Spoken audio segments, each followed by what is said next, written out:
The CEO of Binance, Zio Changpeng, popularly known as CZ, has just given advice and tips about the Pay network. This is very Ya, halo, semangat pagi sahabat pioner semuanya. Bertemu kembali di channel Ublek-Ublek TV Info. Nah, kali ini kita membahas ya tentang sesuatu yang akan terjadi, yaitu di akhir-akhir tahun 2022 ini. Nah, banyak sekali pemberitaan ya mengenai open mainnet ataupun ya ini jaringan terbuka bagi Finerwalk yang digadang-gadang oleh para pioner. Nah, tidak salah sih sebenarnya ketika roadmap mengatakan bahwa open mainnet itu pada akhir tahun seperti itu.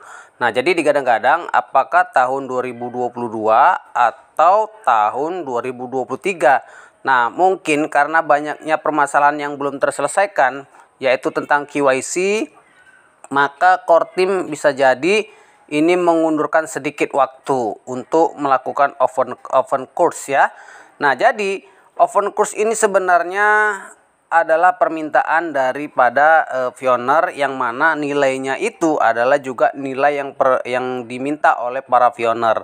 Nilai GCV yang digadang-gadang dengan nilai $314.159 itu juga permintaan dari pioner. Nah, kemudian ada sebuah tweetan dari pemilik Binance ya, itu mengatakan bahwa ketika ya sesuatu digunakan oleh orang untuk itu ya, kemudian secara umum semakin banyak orang menggunakannya, nah itu pasti memiliki nilai yang tinggi dan likuiditasnya itu jelas. Nah, mudah-mudahan Finerwalk dengan ya mungkin dengan berita-berita miring semakin banyak perintisnya untuk mendownload, semakin banyak pengembangnya ya, atau semakin banyak orang-orang yang menggunakan aplikasi Fi, ini akan menjadikan Fi itu kedepannya akan bernilai tinggi.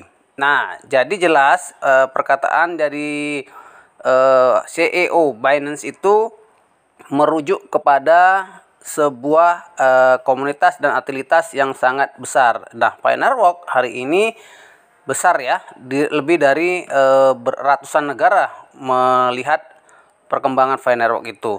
Nah, walaupun Finerwalk ini tidak terlihat sebenarnya dalam nilai hari ini karena masih nol, tapi yakinlah saat nanti muncul itu akan sangat sempurna, dan ekosistem yang besar ini ya, itu teman-teman, itu akan membuat sebuah gebrakan yang sangat tinggi. Nah, maka dari itu China melakukan hal-hal yang paling luar biasa ketika mereka akan mendesak dan meminta kepada core team untuk melakukan segera open mainnet dan akan digunakan. Walaupun dalam konteksnya enclosed mainnet dan open mainnet ada persamaan, tetapi di enclosed mainnet yaitu mereka bisa menukarkan barang dengan coin fee dengan kesepakatan peer to peer ya, peer to peer antara pioner lain dan pioner berikutnya, atau satu pioner dengan pioner lainnya seperti itu. Walaupun harganya kurang mengikat, hanya suka dengan suka, maka banyak terjadi penukaran coin fee dan barang oleh pioner saat ini. Tetapi enclosed mainnet ini ya bisa saja menghabiskan 10% dari coin fee kita yang terbuka. Nah, jadi harapan dari pioner lainnya bagaimana open mainnet? Open mainnet ini itu juga terjadi ketika memang semua ya aturan, kemudian semua persyaratan itu sudah memenuhi dan akan dibuka open mainnet. Walaupun saya pikir tidak beda-beda tipis di antara enclosed mainnet dan open mainnet, tetapi ketika open mainnet persetujuan sejumlah angka yang akan menjadi penukaran barang dan jasa itu sudah dipatokkan.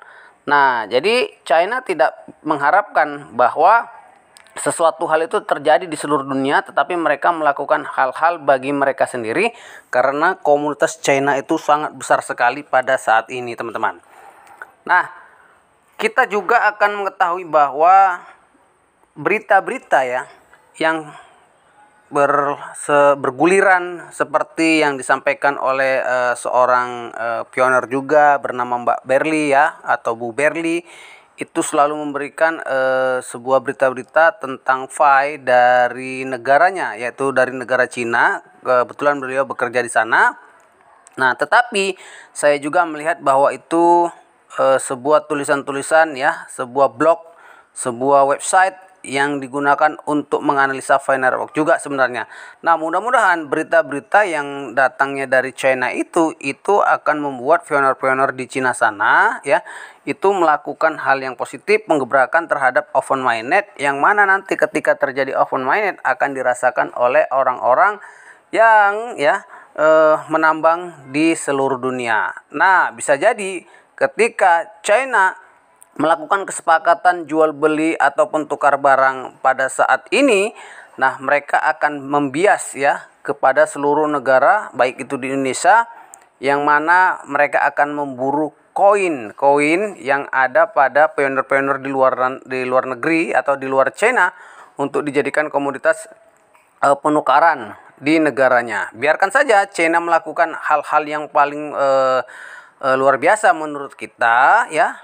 Dan mereka ketika menggunakan koin, nah sah-sah saja, tetapi yakinlah ketika mereka sudah sangat liar menggunakan koin ya, sangat resmi, kemudian ya tukar-menukar, pastinya kedepannya akan ada hubungan antara pionir satu negara dengan negara lain untuk saling membeli ataupun menukar dan menawar koin kita. Jadi kita harap slow ya, tenang kalau nanti akhirnya kita dihubungi lewat Facebook, lewat WhatsApp, lewat Twitter dan lain sebagainya ketika mereka mengetahui kalau kita adalah pionir, yang mana kita akan diminta koinnya dan ditukarkan dengan sesuatu hal yang akan dilakukan di negara Cina. Nah itu teman-teman, jadi nggak susah, nggak pusing ya. Sebenarnya tunggu saja open mainnet ataupun ya tunggu saja bagaimana Cina melakukan hal-hal yang sangat luar biasa di negaranya. Kita lihat saja kedepannya kita akan terbias ya dengan hal-hal yang dilakukan oleh pionir Cina tersebut, dan kita akan untung teman-teman. Oke, terima kasih, sampai bertemu kembali dan salam petir, jeder jeder jeder.